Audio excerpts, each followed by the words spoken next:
मुख्यमंत्री लाडकी बहीण योजनेअंतर्गत लाभापासून वंचित राहिलेल्या वाशिम जिल्ह्यातील अनेक खेड्यांमधील महिलांनी आज थेट जिल्हाधिकारी कार्यालयासमोर जोरदार निदर्शने केली आहेत।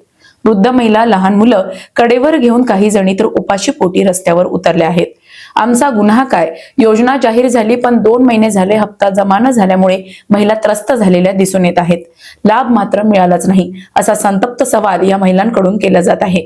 या पीडित महिलांच्या वेदना, त्यांच्या मागण्या अजिंक्य भारत न्यूजच्या माध्यमातून आम्ही थेट ऐकून घेतल्या आहेत। आता प्रश्न एकच आहे, प्रशासन जागं होणार का की या महिलांना अशाच न्यायासाठी रस्त्यावर उतरावं लागणार?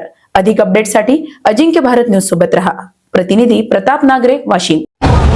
नमस्कार, स्वागत आहे आपलं अजिंक्य भारत न्यूजमध्ये। आज आपल्यासोबत काही वाशिम जिल्ह्यातून बऱ्याच खेडेगावातून काही लाडक्या बहिणी आलेल्या आहेत। त्यांचा काय प्रॉब्लेम आहे ते आपण त्यांच्याशी विचारणा करणार आहोत, कारण की मुख्यमंत्री लाडकी बहीण योजना चे पैसे हप्ता आत्तापर्यंत त्यांच्या खात्यात जमा झाला नाही, त्याबद्दल आपण त्यांच्याशी विचारणा करणार आहोत। काय सांगसान ताई, आपले काय प्रॉब्लेम आहेत? आमचे 2 हप्ते झाले आलेले नाही आहे। दोन्ही हप्ते आम्हाला असे सांगू लागले की इथं आलो आम्ही वाशिमला जिल्हा अधिकारी जो, त्याने सांगितलं आम्हाला की तुमची KYC चुकलेली आहे। पण KYC एक बाईची चुकीन, 2 बाई चुकीन, इथं 200 महिला आहे, 200 महिलाला हेच सांगितलं त्याने KYC चुकली। ज्यांच्या घरी शेती आहे, 4 चाकी गाडी आहे, त्याला लाभ आहे। आम्ही जो रोज हात मजुरी करतो, लहान लेकरू आहे, आम्हाला लाभ मिळाला नाही। मग असं काऊन केलं देवाभाऊ? जदलोक एकनाथ शिंदे भाऊ होते तदलोक लाभ मिळाला, जेव्हा देवाभाऊ आले आम्हाला तेव्हा लाभ कमी झाला। देवाभाऊने असं काऊन छन्नी करू? जेव्हा वोटिंग होती तेव्हा लाडक्या बहिणी दिसल्या, आता वोटिंग मधून निवडून आले देवाभाऊ, तर लाडक्या बहिणीला विरोध केला का?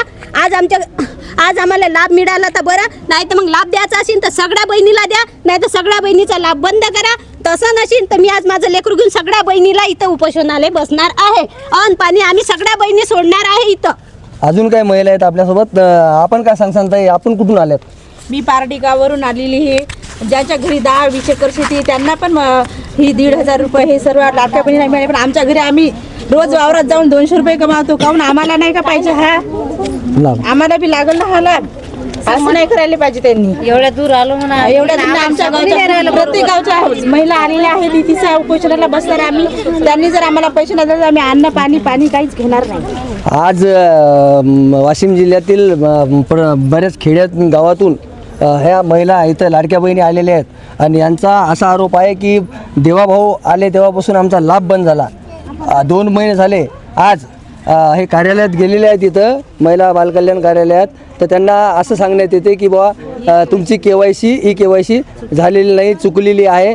आणि आपण अजून काही महिलांना विचारणार आहोत की काय प्रॉब्लेम आहे तुमच्या, अजून काय सांगसान ताई? आम्ही आज इथं महिला विकास कार्यालयामध्ये आलेलो आहोत। तिथं आम्ही आधार कार्ड चेक केलं, तिथे सांगितलं तुमची KYC चुकलेली आहे, तुमची KYC चुकलेली आहे मान्य आहे आम्हाला। मग तुम्ही साईट केव्हा चालू करता?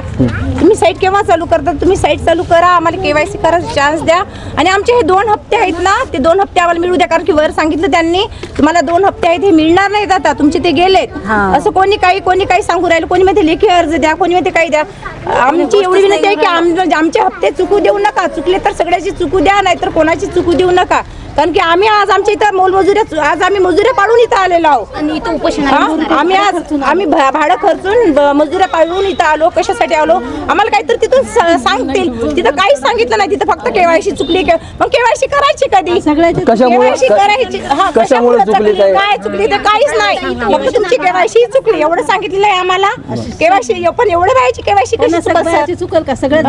आज आम्ही इथे 200 महिला, आमच्या महिला काही महिला तिथं वाइंडर पैसे अर्ज लिहून द्यायला गेल्या, कारण की त्यांनी सांगितलं तुम्ही अर्ज लिहून आणा। आमच्या काही महिलांनी अर्ज पण लिहून आणले, कोणी सांगितलं आधार नंबर द्या तुमच्या। आम्ही इथे दिवस आज आमच्या काही महिला उपाशी आल्या, आज आम्ही 8 वाजतापासून कोणी पोहरा देऊन आलं, कोणी रिसळून आलं, आज आम्ही उपाशी इथं आलेलो आहोत। मग आता आम्हाला काहीच चान्स नाही। आम्ही कलेक्टर साहेबांना भेटायला गेलो, आम्हाला तिथं भेटू नाही दिलं त्यांनी। ते सांगतात कलेक्टर साहेब इथं नाहीत। आमचा फक्त एवढाच आवाज होता की आम्ही कलेक्टर साहेबांना म्हणणार होतो, साहेब आमचे पैसे आले नाही तेवढ्या महिला, तुम्ही एवढं काम करा, आमचा आवाज तिथपर्यंत पोहोचवा। आमचा आवाज तेच भावली जाणार आहे का डायरेक्ट? आमचा आवाज तर तिथे पोहोचू शकणार नाही ना, कारण की आम्ही मजुऱ्या करणार काही व्हॅल्यूच नाही ना, आहे का ताई? मग मजुऱ्या करणार काही व्हॅल्यू नाही, यांना पण असं करायला पाहिजे होतं का? मग पहिल्यांदा यांना असं करायला होतं, आम्ही मागायला गेलो होतो का त्यांनी पहिले असं करायला पैसे दिलाच? मग आता त्यांनी ठाम ठेवा, त्याने आम्हाला प्रॉमिस केलं होतं, वचन दिलं होतं की आम्ही तुम्हाला पैसे द्या, तिथपर्यंत द्या, त्याच्यानंतर कोणी द्या का नका देऊ, आम्ही कधी येणार नाही, कधी म्हणणार नाही कोणाला. बघा काही छोटे छोटे बालकं घेऊन ह्या महिला लाडक्या बहिणी इथं जिल्हाधिकारी कार्यालयावर धडकलेल्या आहेत, पण यांना कोणत्याही प्रकारचे माहिती व सविस्तर माहिती देण्यात येत नाहीये. आपल्यासोबत काही वृद्ध महिला आहेत, त्यांना पण आपण बातचीत करणार आहोत. काय सांगसान आजी आपण? आम्हाला काही लाडक्या बहिणीचे पैसे नाही भेटले, आम्हाला काही हे नाही, वावर नाही, गिवर नाही, काय नाही, नाही आम्ही त्याच्याच मागतो, आम्हाला काही कामं नाही होत आता. आपण हा या इकडे या, समोर या, समोर बोला. वृद्ध महिला पैसे आले पाहिजे, मध्ये मुलगा नाही काय नाही, हे करून एक रिसाव काय खायचं बापा, काय हे करायचे, पैसे बंद झाले. काही वृद्ध महिला आहेत, त्या बेरोजगार आहेत, त्यांना कुठेच रोजगार नाही आहे आणि त्या लाडक्या बहिणीच्या माध्यमातून जे त्यांना लाभ भेटत होता त्यांच्यावर त्यांचं घराचं सगळं निवारण ते करत होत्या, पण आता ते लाभ बंद झाला आणि त्यांच्यावर मोठी एक पडलेली आहे. अजिंक्य भारत न्यूज, जिल्हा प्रतिनिधी प्रताप नागरे, वाशिम. येणार का लाडक्या निश्चितच कलेक्टर साहेबांची भेट घेऊन या लाडक्या बहिणींचा प्रश्न हा लवकरात लवकर कसं सोडवता येईल याकडे निश्चितच पाठपुरावा करण्यात येईल. अजिंक्य भारत न्यूज, जिल्हा प्रतिनिधी प्रताप नागरे, वाशिम. अशाच महत्त्वपूर्ण बातम्यांच्या अपडेटसाठी अजिंक्य भारत न्यूजच्या पेजला फॉलो करा आणि सबस्क्राईब करा. Thank you for watching.